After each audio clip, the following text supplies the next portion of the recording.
DG Cable Network।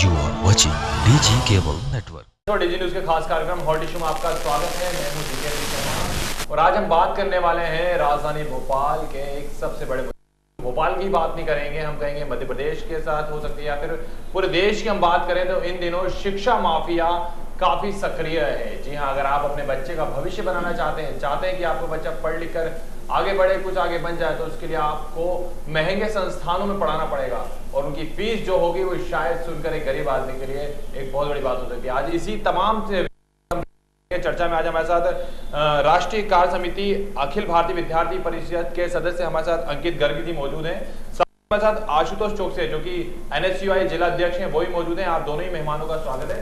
सबसे पहले मैं पूछना चाहूंगा आशुतोष चौकसे जो कि NSUI से हैं। आशुतोष, आपको लगता नहीं है कि मध्य प्रदेश में शिक्षा माफिया अब कहीं ना कहीं गरीबों को तो आप छोड़ दो, अमीरों के साथ भी अब लूटपाट करने के लिए उतारू हो गया? जी हाँ, मैं आपको बताना चाहता हूँ, आज से हमने कोचिंग संस्थानों के खिलाफ चरणबद्ध आंदोलन का ऐलान कर दिया है और इस ऐलान के एक बहुत बड़ा कारण है हमारे जो टेक्निकल शिक्षा मंत्री हैं, दीपक जोशी जी, उनके OSD की ही बच्चे की फीस एक कोचिंग संस्थान में अटक जाती है। इसका क्या कारण है?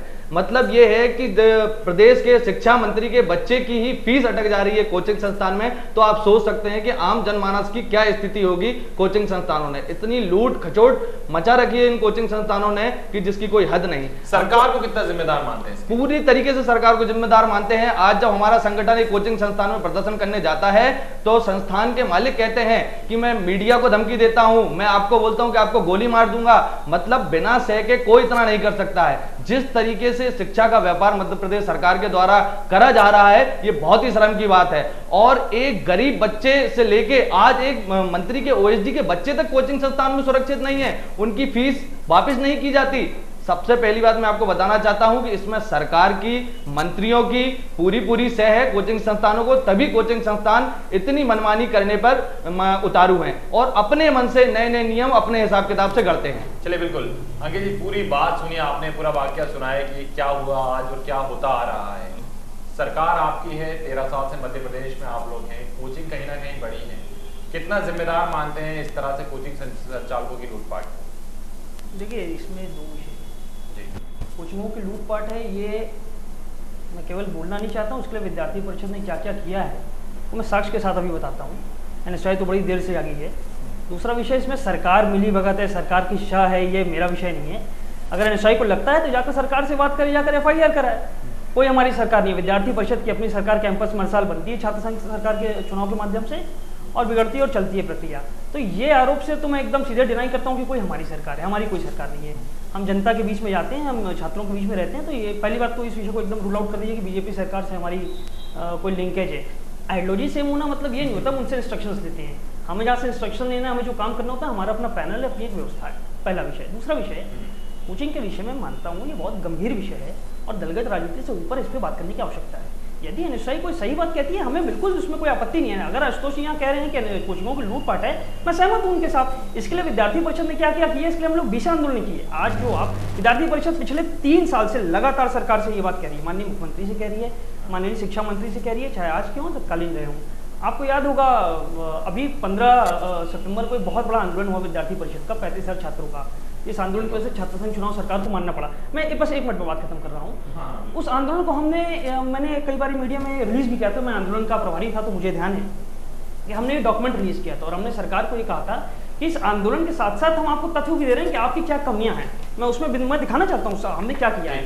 अगर कैमरा पैन कर सकते हो, थोड़ा जूम कर सकते हो, अदरवाइज मैं ऐसे दिखा देता हूँ इसमें आप साफ देखिए पेज नंबर 39 में 11वां पॉइंट हमारा क्या है, मैं आपके रिकॉर्ड को कोचिंग संस्थाओं के नियम हेतु Madhya Pradesh coaching regulatory authority का गठन किया जाए। ये तो विद्यार्थी परिषद की पुरानी मांग है।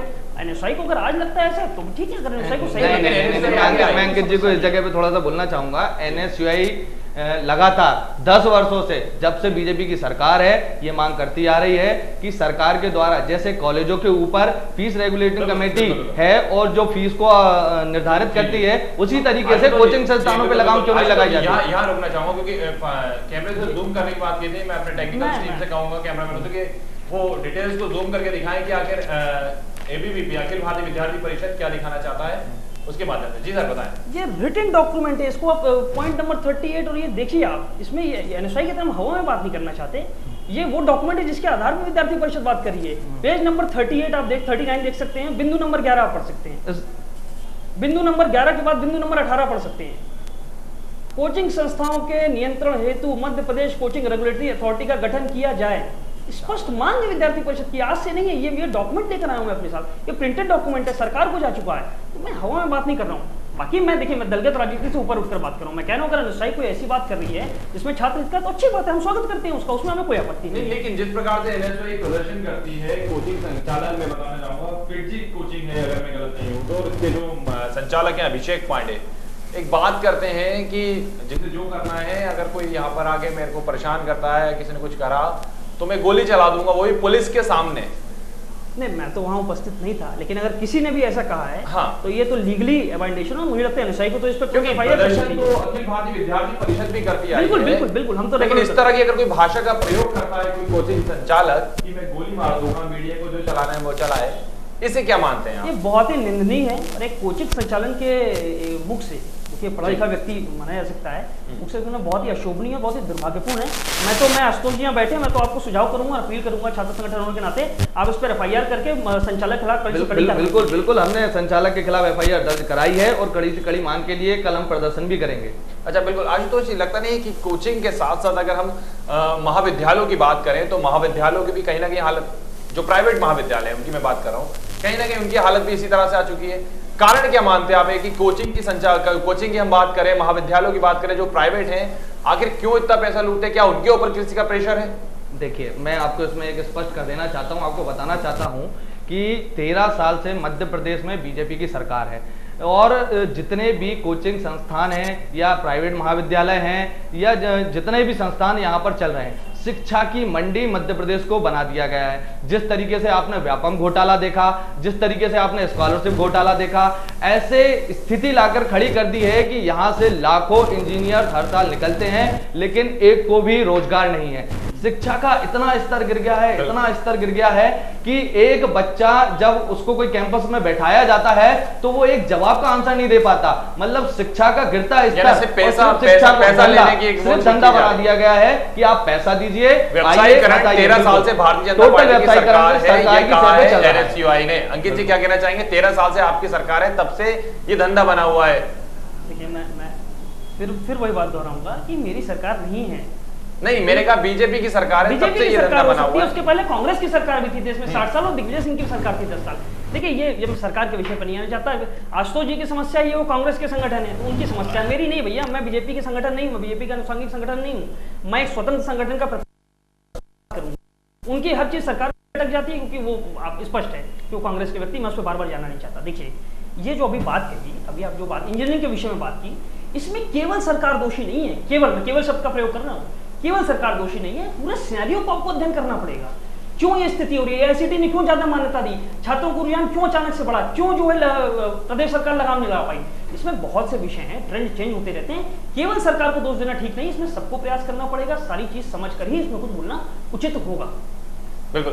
मैं एक सेकंड लेना चाहता हूँ। सबसे पहले तो मैं अंकित जी से क्लियर करवा देना चाहता हूँ कि अंकित जी एक बार स्पष्ट बोल दें कि हम बीजेपी का संगठन नहीं है। मैं मानता हूँ कि हाँ, हम कांग्रेस का संगठन है और बिल्कुल बोलता हूं कि हम कांग्रेस का छात्र संगठन है। बिल्कुल मैं सिर्फ अंकित जी से इतना बोलना चाहता हूं कि अंकित जी ये बता दें, फिर मैं उनको प्रूफ दूंगा और चीजें बताऊंगा कि बीजेपी का संगठन है या नहीं है। और जिस प्रदर्शन की ये बात कर रहे थे 35,000 छात्र आए थे, उस प्रदर्शन की भी पूरी हकीकत मैं अभी आपके सामने रख दूंगा। रख दीजिए ना, मैं बिल्कुल बताता हूं आपको कि जब आपके 35,000 छात्र आए थे तो उनमें बता दीजिए कि भारतीय जनता युवा मोर्चा के कितने छात्र थे, या आपके बजरंग दल के कितने लोग थे, विश्व हिंदू परिषद के कितने लोग थे, बीजेपी के कितने कार्यकर्ता थे। और उस प्रदर्शन में जो नाटकीय प्रदर्शन किया गया था एबीवीपी द्वारा, जो सरकार ने सुनियोजित करके कराया था, उस प्रदर्शन में मंत्री जी आते हैं। ऐसी क्या परेशानी हो जाती है कि मंत्री जी मंच पे आते हैं और मंच पे आके घोषणा करते हैं। ये आपको कहना कि अखिल भारतीय विद्यार्थी परिषद भारतीय जनता पार्टी का बिल्कुल है, और मैं इस चीज को आपको प्रमाण दूंगा। हम तो हर जगह देखते हैं ना, मैं हर जगह देखते हैं। मैं उत्तर तो दे दूं आपके प्रश्नों का। पहला प्रश्न आपने कहा कि आप अभी कैमरे पे बोल दीजिए। मैं कैमरे पे बोलता हूं, भारतीय जनता पार्टी के अनुषंगिक संगठन हम अखिल भारतीय विद्यार्थी परिषद वाले नहीं है, नंबर 1।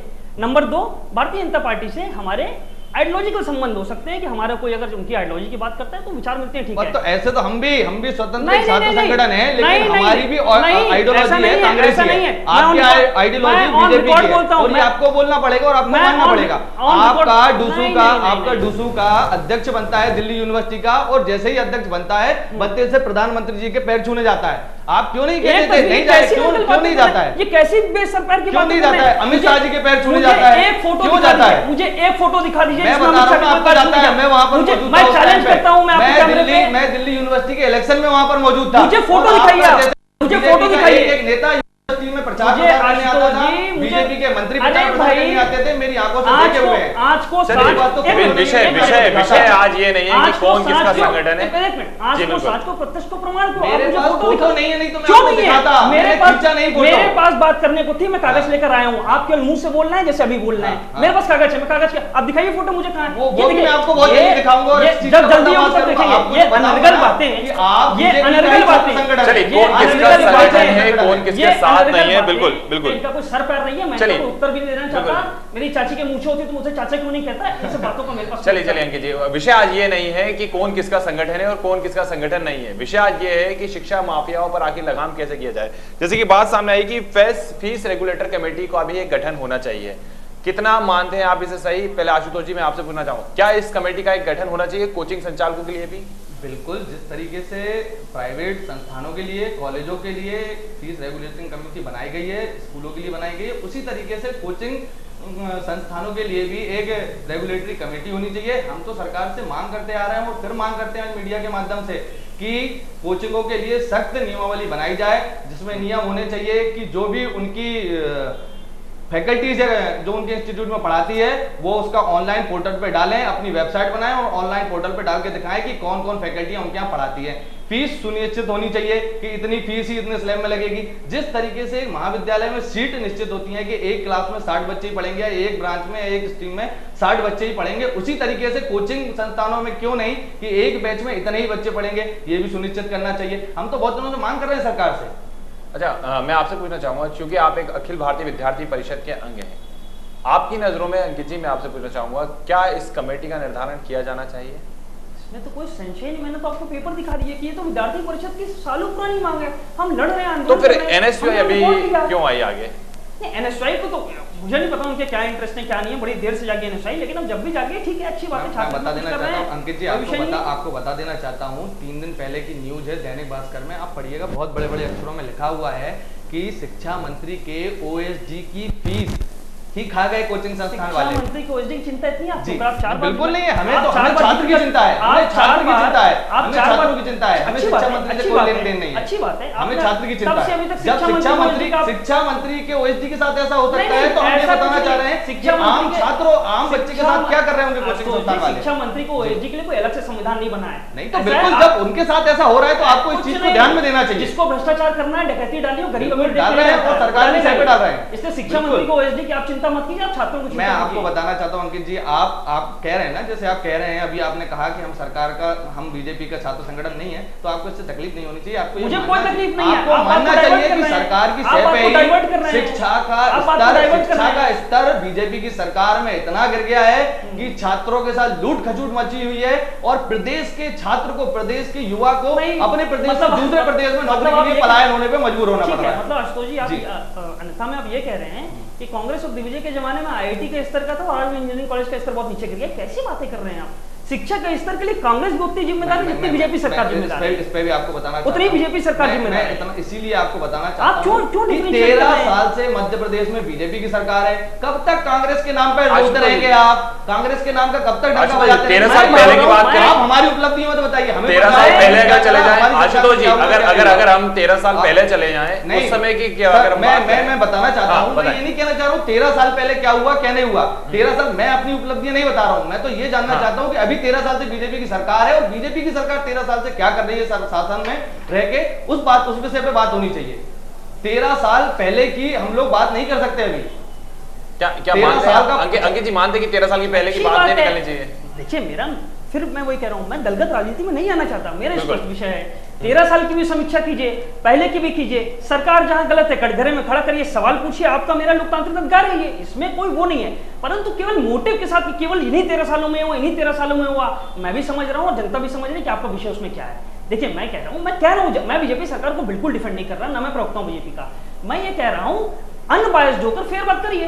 13 साल में सरकार ने जो अच्छा किया है वो अच्छा किया, जो खराब किया वो खराब किया। अभी हाल ही में बीजेपी सरकार ने एक बहुत अच्छा काम किया जिसका मैं स्वागत भी करना चाहता हूं। यहाँ पे ऐसा नहीं है केवल नेगेटिव मानसिकता के लोग हैं और केवल विरोधी करने वाले लोग हैं। 85% के ऊपर जो भी मध्य प्रदेश का छात्र नंबर लाएगा उसकी पूरी फीस वो किसी भी संस्थान में जाए मध्य प्रदेश सरकार देगी। ये स्वागत योग्य कदम है, जो अच्छा है उसमें। अब मेरी बात पूरी हो जाने दीजिए। आशुतोष जी आ रहा हूं, आशुतोष जी आपको बताना, आशुतोष जी आ रहा हूं, आपके पास आ रहा हूं आशुतोष जी, उनकी बात पूरी हो जाने देते हैं। बात पूरी हो जाने दीजिए, मैं आ रहा हूं आपके पास, उसके बाद आप जी बिल्कुल सुनने का धैर्य रखिए। मैं ये कह रहा हूं सरकार जो अच्छा कर रही है उसकी तारीफ होनी चाहिए, जो खराब कर रही है उसकी समीक्षा होनी चाहिए, लेकिन ये होना चाहिए अनबायस्ड होकर। इसमें बायस्ड होकर काम नहीं होना चाहिए कि हम कांग्रेस के संगठन को केवल बीजेपी सरकार को इसलिए टारगेट करेंगे क्योंकि हम कांग्रेस करना है।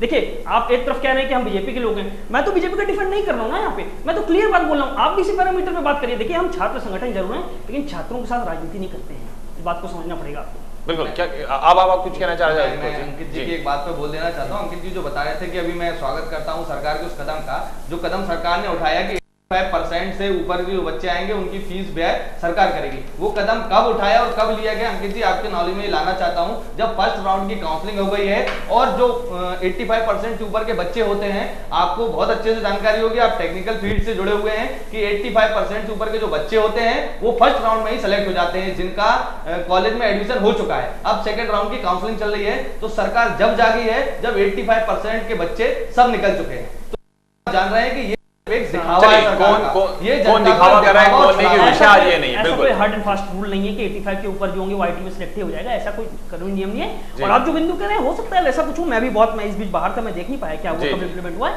अगर ऐसा है तो ठीक है, उसको भी देखेंगे समझेंगे, लेकिन मैं तो मोटे तौर पर मंशा अपनी जाहिर कर रहा हूँ कि जहां गलत है वहां विरोध है, जहां सही है वहां स्वागत है। इसमें कोई, इसमें बायस्ड होकर मैं कुछ बोलना नहीं चाहता। कल को कांग्रेस सरकार भी अच्छा करेगी, हमें कोई आपत्ति नहीं है। आपसे बस एक बात बोलना चाहता हूँ कि आप जिस तरीके से बोल रहे हैं कि हम छात्र है, तो आपको इस चीज को मानना पड़ेगा कि शिक्षा की लूट खचूट मची हुई है। इस मध्य प्रदेश में शिक्षा का स्तर लगातार डाउन होता जा रहा है। हमारे प्रदेश को, युवा को दूसरे प्रदेश में पलायन करना पड़ रहा है रोजगार के लिए। हमारे प्रदेश की स्थिति शिक्षा के मामले में बहुत ही ज्यादा डाउन है, ये आपको मानना पड़ेगा। ये देखिए, ये मुझे आपको मनवाने की आवश्यकता नहीं है। हमारा रिसर्च आपसे कई गुना याद है, हम निरंतर काम करने वाले लोग हैं, हम समय समय पे आगे नहीं आते हैं, हम 24 घंटा काम करने वाले लोग हैं। ये बात से मैं सहमत हूँ और ये बात हम जानते हैं, हमारा रिसर्च बोलता है। ये इतनी बड़ी हमने रिसर्च, मैं आशुतोष जी अभी आपको एक पुस्तक दूंगा, आप सप्रेम मेरी तरफ से लीजिए, पूरा पढ़िए।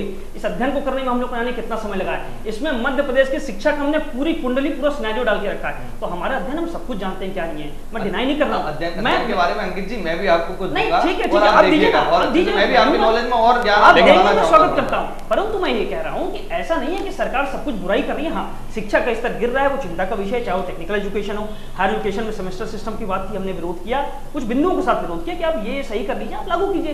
तो हम देखिए रिसर्च करने के बाद ही कोई बात बोल सकते हैं, हम एजम्पशन पे कोई बात करने वाले लोग नहीं है। जैसे आप कहने कि ऐसा होगा, ये मैं उसको कोई बात, अंकित जी मैं तथ्य के आधार पे बात करता हूं। मैं ये कहना चाह रहा हूं, चलिए आपके तथ्य मान लिए, आप ये तो मानते हैं ना शिक्षा का स्तर गिर रहा है, अभी आपने कहा तो फिर आप हमारे साथ खड़े होकर क्यों नहीं सरकार का विरोध करते हैं? सरकार उन्होंने बताया ना कि वो समय समय में करते रहते हैं। बिल्कुल, आप हमारे साथ चलिए ना, हमारी लड़ाई लड़िए। हमें किसी के साथ जाने की जरूरत नहीं है। आप लड़ाई, मैं बोलता रहा हूँ, लड़ाई महीने में एक दिन होती है, हमारी 24 घंटे, हमारी 24 घंटे लड़ाई रहती है। कैंपों में चल के आप देख सकते हैं, आपका एक प्रोग्राम होता है 5 साल में जो सुनियोजित सरकार के थ्रू बनाया जाता है 35,000 अपने चलिए आशुतोष जी यहाँ रुके, मैं अंकित जी से पूछना चाहूंगा। अंकित जी से सुन लेते हैं। अंकित जी, शिक्षा का स्तर गिर रहा है, आपने जैसा कहा कि हम लोग रिसर्च कर रहे हैं, आपने अपने रिसर्च में अभी तक क्या क्या पाया? या नहीं, देखिए शिक्षा के विषय में टेक्निकल एजुकेशन के आज मध्य प्रदेश या पूरे देश में भी बहुत चिंतनीय। अभी माननीय राजीव प्रताप रूडी जी भी परसों ही आते, उन्होंने एक ऐसा उदाहरण दिया कि कार्यक्रम में IIT के उद्घाटन में आते कि यूपी की कहीं उन्होंने घटना बताई, मुझे एग्जैक्टली तो याद नहीं है, कि इतने % एक जॉब निकली चपरासी की और इतने % इंजीनियर थे, इतने % PhD थे, इतने % डिप्लोमा होल्डर थे, ऐसे करके दिया। तो ये बहुत ही दुर्भाग्यपूर्ण है। देखिए, ये राजनीति से ऊपर की बात है। अल्टीमेटली ये हमारे छात्रों के भविष्य से जुड़ा हुआ विषय। आज देश का इतना बड़ा एक मिनिस्टर ये बात बोलने में मजबूर है, चिंतनीय है। इस पर हम सबको समाज, होल सोसाइटी हमको चिंता करने की आवश्यकता है। रही बात मध्य प्रदेश के संदर्भ में, निश्चित रूप से कई जगह पर बहुत शिक्षा में चिंता की जरूरत है। सरकार उस ओर कर रही है, क्या नहीं कर रही मुझे नहीं पता, लेकिन मैं छात्र संगठन होने के नाते इस पे चिंता व्यक्त करता हूं। छात्र संगठन बीजेपी का नहीं, बिल्कुल बीजेपी के छात्र संगठन ही, बिल्कुल विद्यार्थी परिषद एक स्वतंत्र संगठन है। मैं बार बार कह रहा हूं और फिर कह दे रहा हूं, आशुतोष जी की संतुष्टि के लिए भी, हम भारतीय जनता पार्टी के छात्र संगठन नहीं हैं। हमारे विचार कुछ जगह पे एक हो सकते हैं, लेकिन नहीं है। अंकित जी, आपको इसी बात पे टोकना चाहूंगा कि मैं बता रहा हूं आपको, भारतीय राष्ट्रीय छात्र संगठन की तरह खुल के बोलने में विश्वास नहीं रखते हैं। मैं इस चीज को बहुत अच्छे अब इससे ज्यादा खुल के मैं क्या बोलूं? एफिडेविट दे दूं क्या? मैं आपको बताता हूं। अब अगर आप इसी बात पे बहस करना चाहते हैं तो मैं बिल्कुल इसी बात पे बहस करूंगा। आप मानते हैं आपके ABVP के BD शर्मा जी हैं, आप मानते हैं ABVP के संगठन अखिल भारतीय विद्यार्थी परिषद में थे, नहीं रहे थे, आज कहाँ है? बीजेपी में है या नहीं है? आप मानते हैं इस बात को या नहीं मानते? आशुतोष जी, आप डिनाई कर दीजिए बिल्कुल इस बात से, मैं आपकी बात मान जाऊंगा। आशुतोष जी, आप इस बात को डिनाई कर दीजिए, मैं आपकी बात मान जाऊंगा। आशुतोष जी, मेरी मैं इस बात पे चर्चा ही नहीं करूंगा। प्रश्न के बाद मेरा उत्तर सुनने का धैर्य, बिल्कुल आप चलिए बताइए। जी अंकित जी, प्रत्यक्ष को प्रमाण की आवश्यकता नहीं है। बिल्कुल विष्णु जी ABVP के कार्यकर्ता थे। दूसरा उदाहरण भी दे दो, दूसरा नाम भी आनंद शर्मा। एक मिनट, आनंद शर्मा जी जो आपके मंत्री हैं, वो भी ABVP के प्रदेश मंत्री हैं हिमाचल प्रदेश के। ऑन रिकॉर्ड बोल रहा हूँ, इसका उत्तर है आपके पास। मैं आपको वही तो अब मेरी बात सुन लीजिए, अब मेरी बात सुन लीजिए, अब मेरी बात सुन लीजिए, मेरी बात सुन लीजिए, आशुतोष जी सुन तो लीजिए मेरी बात, मैं ऐसे नहीं, मेरी बात सुन लीजिए। ABVP किसी से एफिडेविट लेकर भर्ती नहीं करती है। यहाँ पढ़ने के बाद कोई IAS बनता है, कोई व्यापारी बनता है, कोई कांग्रेस में जाए, BJP जाए, हम उसके ठेकेदार नहीं हैं। हमारे यहाँ छात्र की ग्रूमिंग होने के बाद जब तक उसको समय देना है काम करे, स्वतंत्र है वो कहीं जाए, वो कांग्रेस में BJP जाए, वो मेरा विषय नहीं। और ABVP का कार्यकर्ता BD शर्मा जी के बंगले पे जाए, वहां से हर चीज की परमिशन लेके आए और वहां से हर चीज का पद बटे ABVP के अंदर। इस चीज को मानते हैं आप? नहीं मानते? कहां से मिल रहा है और किसको मिल रहा है, ये चर्चा मैं बताता हूँ। शर्मा जी जो आपके BJP में बैठे हुए हैं, आज भी वही आपकी ABVP को रन कर रहे हैं।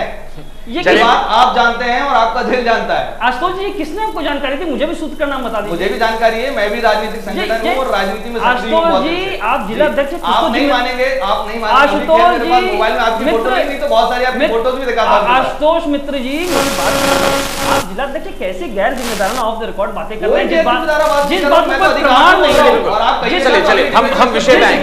कौन किसका संगठन है, कौन किसका संगठन नहीं है, आशुतोष जी इस बात पर मैं आपको यहाँ रोकना चाहूंगा। अंकित जी, आशुतोष जी, आपको यहाँ रोकना चाहूंगा। अंकित जी, आशुतोष जी, यहाँ रोकना चाहूंगा। नहीं, विषय ये नहीं, हम विषय पे आएंगे ना, क्योंकि विषय आज ये है ही नहीं। कौन किस पार्टी का संगठन था वो क्लियर है सबके सामने, कौन किसका नहीं है वो आपको पता है। अंकित जी ने वो बात शुरू करी कि हम तो स्वतंत्र, चलिए कौन किसका, कौन किस पार्टी का संगठन है और कौन किस पार्टी का संगठन है, प्रमाण सबके सामने, सबको पता है कौन किसके साथ है, कौन किसके साथ नहीं है। विषय पे आते हैं, बिल्कुल कोचिंग संचालक की मनमानी जनता जानती है, तभी अंकित जी, आज एक ऐसी घटना होती है, प्रदर्शनकारी, हम ये नहीं कहेंगे NSUI के थे या क्या थे क्या नहीं थे, चलिए फिर भी आप कहते हैं, जैसे कि आप देख रहे हैं टीवी स्क्रीन पर, NSUI के प्रदर्शनकारी जाते हैं, छात्रों के हित के लिए एक बात करते हैं कोचिंग संचालक से। मैं कोचिंग संचालक का नाम आपको पहले बताता, अभिषेक पांडे, फिटजी कोचिंग चलाते हैं MP नगर में। उनके बयान ये आते हैं कि मैं गोली मारूंगा, बयान आता है। आपने पहले ही बताया था कि इस पे FIR करानी चाहिए, लेकिन आपको ऐसा लगता नहीं कि मध्य प्रदेश सरकार में कहीं ना कहीं कोचिंग संचालकों किसी ना किसी की तो हिम्मत है, किसी का हाथ है कि उन्हें डर नहीं है, वो इस तरह का बयान दे रहा है एक कोचिंग संचालक? देखिए ऐसा है जी, यहाँ डर खत्म हो चुका है। मैं आशुतोष जी की तरफ बिना सर पैर की बातें नहीं करता हूँ। मैं एक जिम्मेदारी वाले पद पे हूँ, बड़े संगठन का मैं प्रतिनिधि हूँ। देखिए सरकार के विषय में कैसे कह दूं, सरकार के विषय मेरे पास तो कोई साक्ष्य नहीं है।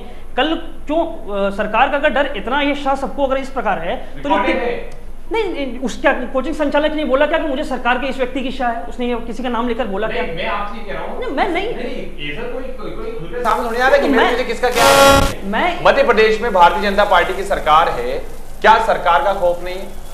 क्या गुंडे बदमाश आगे चले? क्या वो कोचिंग संचालक एक गुंडा है? क्या एक वो बदमाश है जो इस तरह की बातें कर रहा है? और अब तो कोचिंग संचालक बन गया है अभिषेक पांडे। जो विषय जो बातें आप बता रहे हैं, बिल्कुल आशुतोष जी, एक जो बातें आप कह रहे हैं, अगर इसकी जस्टिफिकेशन की जरूरत नहीं है तो प्रत्यक्ष प्रमाण है ना। अगर धमकी दे तो होनी चाहिए, फिर सरकार की शायद समर्थन किया है। बिल्कुल, काफी अच्छी बात की है अंकित जी ने, समर्थन भी किया है। आप क्या कहना चाहिए? क्या एक बदमाश है वो? क्या एक गुंडा जो इस तरह की प्रवृत्ति की बातें कर रहा है और अब कोचिंग खोल के बैठ गया? बिल्कुल बिल्कुल बदमाशी और गुंडागर्दी हो रही है। और मैं ये बताना चाहता हूं जितेंद्र जी आपको कि किस तरीके से कोचिंग संचालक, आप बताइए, सरकार की नाक के नीचे, प्रशासन की नाक के नीचे अपने नियम कानून बना लेता है। वो एक फॉर्म भरवाता है जिसमें उसके हिसाब के नियम कानून लिखे होते हैं और वो उसमें लिख देता है, जितेंद्र जी कि आपकी फीस वापस नहीं होगी, और धमकी देता है सरेआम के, जाओ तुम्हें जहां जाना है वहां जाके हमारी शिकायत कर दो। सरकार की नाक के नीचे ये कैसे हो रहा है? ऐसे लोगों पे कार्रवाई होनी चाहिए। आप फुटेज देख रहे हैं किस तरह से हमारे बोला, हमने FIR अभिषेक पांडे कैसे बैठा हुआ है, पुलिस उनके साथ कैसे बैठी हुई है, सब दिख रहा है सामने। बिल्कुल, हमने अभिषेक पांडे जी के खिलाफ FIR भी करवाई है। हाँ, देखिए, आप दोनों छात्र संगठन जुड़े हैं और मैं बिल्कुल इस बात से सहमत हूँ, बिल्कुल बात को मानता हूँ कि आप दोनों का ये फर्ज बनता है और आप दोनों शायद करते भी हैं कि आप लोग चाहते हैं कि मध्य प्रदेश में जो छात्र है उनका हित हो। बिल्कुल, मैं कहीं गलत तो नहीं हूँ? नहीं, क्योंकि आप दोनों ही बिल्कुल राजनीति करते हैं, छात्रों की राजनीति करते हैं, छात्रों की। तो ऐसा लगता नहीं कि इस मुहिम में कहीं ना कहीं सबको एक साथ एक प्लेटफॉर्म पर आके काम करना चाहिए? पहले अंकित जी से पूछना चाहूंगा मैं। जी अंकित जी। देखिए, हम तो जितेंद्र जी, हम लोग तो ऑलरेडी काम कर रहे हैं। मैंने आपको बता दिया, मैंने आपको डॉक्यूमेंट के आधार पर बता दिया। इतने बड़े आंदोलन के डॉक्यूमेंट, जो बेसिस डॉक्यूमेंट है उसमें इंक्लूडेड है। हम तो मुहिम चला ही रहे हैं, ये तो NSI को तय करना होगा। NSI भी कर रही है तो स्वागत होगा, अच्छा है। NSI को छात्र में काम क्या कहना चाहिए? लगातार कर रहे हैं, NSI तो आज कर रही है। हम बिल्कुल छात्र संगठन है और हम छात्र हितों के लिए आज से नहीं 13 साल से बिगल लड़ाई लड़ते आ रहे हैं, जब से ये बीजेपी की सरकार है। कुछ मुद्दे ऐसे मतलब कांग्रेस में नहीं लड़ते थे, मतलब कांग्रेस सरकार में नहीं लड़ते थे। कुछ मुद्दे ऐसे हैं, 13 सरकार से लड़ रहे हैं, मतलब मेरी बात तो सुनिए। आप फिर आपने बोला पहले की बात पे चलेगा। आपने बोला, अभी आपने क्या किया आप ये बताइए। अभी आपने छात्रों के लिए क्या करा आप ये बताइए। मैं आपसे बोल रहा हूँ ना, हम छात्र संगठन हैं, हम छात्र हितों में काम करते हैं, रोज कैंपसों में, संस्थानों में जाकर छात्रों के हितों में लड़ाई लड़ते हैं। बिल्कुल करते हैं, दलाली कहीं नहीं करते हैं हम लोग। चलिए आशुतोष, सुन लेते हैं अंकित जी कुछ कहना चाह रहे हैं, जवाब दें अपना। कोई मुद्दे हैं छात्र हितों का मामला है तो मैं आपको बोलना चाहूंगा अंकित जी कि आप दलगत राजनीति से ऊपर आकर छात्र हितों के लिए हमारे अब अंकित जी स्वागत करते हैं। आज अगर मध्य प्रदेश में छात्र संघ चुनाव हो रहे हैं और सेमेस्टर बंद बिल्कुल नहीं हो रहे हैं तो विद्यार्थी परिषद की देन है। आप तो मुझे एक लिखित डॉक्यूमेंट्री दीजिए कि छात्र चुनाव हो रहे हैं। वो मैं आपसे मुझे आप डॉक्यूमेंट्री वो मैं अगस्त में आपसे बात दिखाइए मुझे डॉक्यूमेंट्री। वो मैं अगस्त में आपसे बात करूंगा, चुनाव होने दिखाइए कि छात्र संघ चुनाव एक बड़ा मुद्दा है। मैं यहाँ पे कहना चाहूंगा आप दोनों से, आशुतोष जी, अंकित जी, आपके वो डोंगी प्रदर्शन यहाँ ही कहना चाहूंगा ये मेरी बात सुनिए, क्योंकि नहीं बिल्कुल, क्योंकि देखिए छात्र संघ का जो चुनाव का मुद्दा है, हाँ चलिए चलता है। देवान पवैया जी का बयान है कि मैं कैंपसों को राजनीति का अखाड़ा नहीं बनने दूंगा, प्रत्यक्ष प्रणाली से बिल्कुल चुनाव नहीं होने दूंगा। बीजेपी के मंत्री, शिक्षा मंत्री जो है जयवान पवैया जी, उनका ये बयान है और किसी न्यूज चैनल ने बहुत अच्छे से भी चलाया। मैं तो अंकित जी से बोलना चाह रहा हूं बहुत देर से, अंकित जी में बहुत अच्छी बात है कि आप डॉक्यूमेंट्री पे बात कर रहे हैं, आप इसकी भी डॉक्यूमेंट्री दिखाइए हमको और बताइए कि छात्र चुनाव हो रहे हैं आशुतोष जी, और किस प्रणाली से हो रहे हैं। मैं स्पीकर हूं। चलिए, हाँ, छात्र संघ चुनाव विद्यार्थी परिषद की मांग में मध्य प्रदेश सरकार के एक जिम्मेदार मंत्री ने 35,000 लोगों के सामने डिक्लेयर किया। हम तो ये मान के चल रहे हैं कि छात्र संघ चुनाव होंगे। अब अगर एक मेरी बात कंप्लीट कीजिए प्लीज। हाँ, अब अगर छात्र संघ चुनाव नहीं होते हैं, अब अगर नहीं होते, पहली बात तो मैं आश्वस्त हूं कि चुनाव होंगे, क्योंकि मैं अपने एक छात्र संगठन होने के नाते, इस प्रदेश का एक छात्र होने के नाते मैं अपनी सरकार पे विश्वास रखता हूं, अपने मंत्री की बात पे विश्वास रखता हूं, क्योंकि वो एक खुली घोषणा थी। अपने अगर नहीं होती तब तो फिर हाँ बिल्कुल मेरा मंत्री है। मैं इस प्रदेश में रहता हूँ, मेरा मंत्री है वो। बिल्कुल है आपके मंत्री, बिल्कुल मेरा मंत्री। वो कांग्रेस का भी होता तो भी मेरा मंत्री होता। मैं इस प्रदेश का नागरिक हूँ। मेरा ये कहना है तब तो फिर सरकार की क्रेडिबिलिटी, माननीय मुख्यमंत्री जी की क्रेडिबिलिटी, शिक्षा मंत्री की क्रेडिबिलिटी कटघरे में ना। जब सरकार की क्रेडिबिलिटी कटघरे में हो गई तो फिर चुनाव हो नहीं हो ये तो आपातकालीन जैसी स्थिति होगी। चलिए, मैं आप यहाँ बताना चाहूंगा कि शिक्षा, अगर हम बात करें चुनाव की, छात्र संघ चुनाव की, तो एक बड़ा मुद्दा है ये, और इस पर भी हम एक दिन डिबेट रखेंगे, उसमें आप दोनों को भी बुलाऊंगा, उसमें आमंत्रित करूंगा, क्योंकि एक बड़ा मुद्दा है। क्योंकि छात्र संघ चुनाव पिछले दिनों से देखा जाए तो NSUI की बात करें या फिर एक ही अखिल भारतीय विद्यार्थी परिषद की बात करें, दोनों की मांग चली आ रही थी, मंत्रियों के बयान भी सामने आ रहे हैं, वो भी हम तमाम बात करेंगे। लेकिन अंतिम शब्दों पे, क्योंकि समय की काफी बाध्यता है, ये पूछना चाहूंगा जिस प्रकार से, पहले अंकित जी आपसे पूछना चाहूंगा, कोचिंग संचालकों की अगर हम बात करें, कोचिंग के साथ साथ मैं बीच में भूल गया था, मैं आपको बताना चाहूंगा कि हॉस्टल भी भोपाल में अगर हम बात करें मध्य प्रदेश में यानी कि राजधानी भोपाल में, क्योंकि अब एक एजुकेशन हब बनता जाता है, हॉस्टल संचालकों की भी मनमानी कहीं ना कहीं बहुत तेज उजागर हो रही है। कारण यह है इंस्टीट्यूट खुलते जा रहे हैं, कोचिंग बढ़ती जा रही है, छात्र बाहर से आते हैं, हॉस्टल संचालक भी मनमानी करते हैं, मनमाना पैसा वसूलते हैं। तो ऐसा लगता नहीं है कि हॉस्टल संचालक, कोचिंग संचालक और वो प्राइवेट कॉलेज कहीं ना कहीं इन तीनों की एक मिली भगत चलती है, उस टिक्कम का फायदा उठाकर वो जो बोझ डाला जाता है वो एक छात्र पर, उसके परिवार पर डाला जाता है। अंकित जी, देखिए हॉस्टल के विषय में 3 महत्वपूर्ण विषय हैं जो अभी तक कवर नहीं हुए। मैं 1-2 मिनट का समय लूंगा। बिल्कुल। हॉस्टल, विद्यालय और तीसरी कोचिंग। विद्यार्थी परिषद ने बहुत रिसर्च करने के बाद कई बार शांतिपूर्ण तरीके से डेलीगेशन के माध्यम से, और सरकार इससे कन्विंस भी दिखी, अधिकारी इससे कन्विंस भी दिखे। तीनों ये एक बड़े सेक्टर है। देखिए आज की डेट में छात्रों की संख्या बढ़ रही है, हॉस्टल्स लगातार बढ़ रहे हैं, विद्यालय बढ़ रहे हैं। आज विद्यालयों की फीस की बात करें तो कॉलेज से ज़्यादा फीस है और उनकी मनमानी पे किसी तरह का कोई नियंत्रण नहीं है। इन तीनों ही सेक्टर में सरकार को एक अच्छी रेगुलेटरी कमेटी के साथ आना चाहिए, वो जल्दी करना चाहिए। हमारी तो पुरानी मांग भी है। मैं फिर आज बहुत गंभीरता से आपके इस सकारात्मक पहल के और इस चैनल के माध्यम से आपके मैं बोलना चाहता हूँ कि जल्दी से जल्दी इन तीनों सेगमेंट को कवर करने के लिए ऑटोनॉमस रेगुलेटरी की कमीशन, उसको भले उसके लिए अलग इंफ्रास्ट्रक्चर नहीं बनाए, नोडल डिपार्टमेंट वो अपने ही किसी मंत्रालय को बना दें, पर जल्दी से जल्दी ऑटोनॉमस कमेटी का गठन करें। अदरवाइज स्थिति जो अभी है इससे खराब होगी, सुधरेगी तो नहीं है। तो मुझे ये मेरी अपनी आशंका है। एक काफी अच्छी राय दी आपने। आशुतोष जी क्या कहना चाहेंगे, हॉस्टल, कोचिंग और प्राइवेट इंस्टीट्यूट? मैं बिल्कुल आपको बताना चाह रहा हूँ, मैं इस बात से आपकी सहमत हूँ जितेंद्र जी, कि कोचिंग संस्थान ना ही महाविद्यालय, ना ही विद्यालय, और आजकल तो प्राइवेट यूनिवर्सिटी का भी इतना गंदा गोरख धंधा चल रहा है। हॉस्टलों में भी बिल्कुल लूट खटूल मची हुई है। एक बच्चा जब हॉस्टल में एडमिशन लेने आता है तो उससे साल भर की फीस जमा करवा ली जाती है और उसको उसके बाद बेकार खाना दिया जाता है, उसको हॉस्टल से निकलने भी नहीं दिया जाता है, ना ही उसकी फीस वापस की जाती है। तो छात्रों के साथ पूरे एक सर्कुलर में कहीं ना कहीं बहुत ज्यादा अन्याय हो रहा है और ये अन्याय बर्दाश्त करने लायक नहीं है और सरकार को इस पे सख्त से सख्त नियम बनाने पड़ेंगे। तो आज तो ये आपसे एक अंतिम प्रश्न है, फिर जी कोचिंग संचालक अभिषेक पांडे जिस तरह की बदतमीजी उसने की है, जिस तरह के उसने शब्दों का प्रयोग किया है, जिस तरह से सामने एकदम आके कहा कि गोली मार दूंगा, ये एक कोचिंग संचालक की भाषा नहीं हो सकती। ये जानते हैं कि इस भाषा का प्रयोग कैसे लोग करते हैं। क्या करेगी एनएसयूआई इसके लिए आगे, क्या आपने बना के रखा है, किस तरह से आप सामने आएंगे? आज हमने कोचिंग संचालक के खिलाफ जो उनने अभद्रता करी है उसके खिलाफ हमने एफआईआर दर्ज कराई है और हम जल्द से जल्द उन पर कार्रवाई की मांग के लिए एसपी से मिलेंगे और सरकार से भी मिलेंगे। हमको जिससे मिलना पड़े उससे मिलेंगे, लेकिन ये इस तरह की जो शब्दावली उन्होंने इस्तेमाल करी है वो बिल्कुल बर्दाश्त के लायक नहीं है। बिल्कुल जाहिर सी बात है कि मध्य प्रदेश की राजधानी भोपाल अब शिक्षा का मंदिर यानी कि एजुकेशन हब बनता जा रहा है, लेकिन इस एजुकेशन हब पर अब शिक्षा माफियाओं की नज़र काफ़ी तेज़ी से पड़ चुकी है, क्योंकि शिक्षा माफिया जहां छात्रों और उनके परिवार को लूटने का काम कर रहे हैं, तो वहीं इनकी जो भाषा है, जिस प्रकार से लोगों के ऊपर एक प्रेशर जमा कर काम करते हैं, वो साफ तौर पर पता जाता है कि कहीं ना कहीं किसी न किसी का सपोर्ट इन कोचिंग संचालकों पर है। क्योंकि जिस प्रकार से मनमानी फीस ये छात्रों से वसूल रहे हैं, उसे लगता नहीं है ऐसा कि अगर हम पहले के समय की बात करें और वर्तमान समय की बात करें कि पहले भी बच्चे पढ़ते हुए आए हैं, पहले भी आईपीएस बने हैं, पहले भी आईएएस बने, लेकिन अब शिक्षा माफियाओं के दबाव के चलते, क्योंकि जिस प्रकार से ये लोग फीस को वसूल रहे हैं, कर रहे हैं, वो साफ सबके सामने है कि कहीं ना कहीं आने वाले समय में मध्य प्रदेश के लिए राजधानी भोपाल जो कि शिक्षा का हब बन चुका है, कहीं ना कहीं इस पर ग्रहण लग सकता है। देखना होगा कि शासन प्रशासन ऐसे कोचिंग संचालकों पर आखिर किस तरह की कार्रवाई करता है। फिलहाल डीजी न्यूज के खास कार्यक्रम हॉट इशू में इतना ही। अगली बार फिर मिलेंगे किसी नए मुद्दे के साथ। जब तक हमारी पूरी टीम को दिए इजाजत, नमस्कार।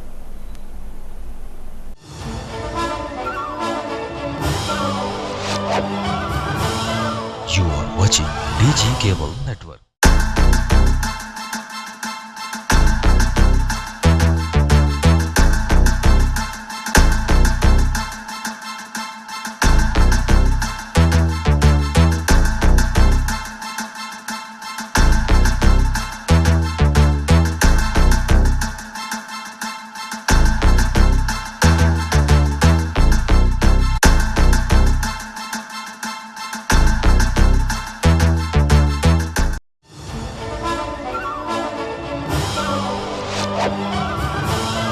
You are watching DG Cable Network.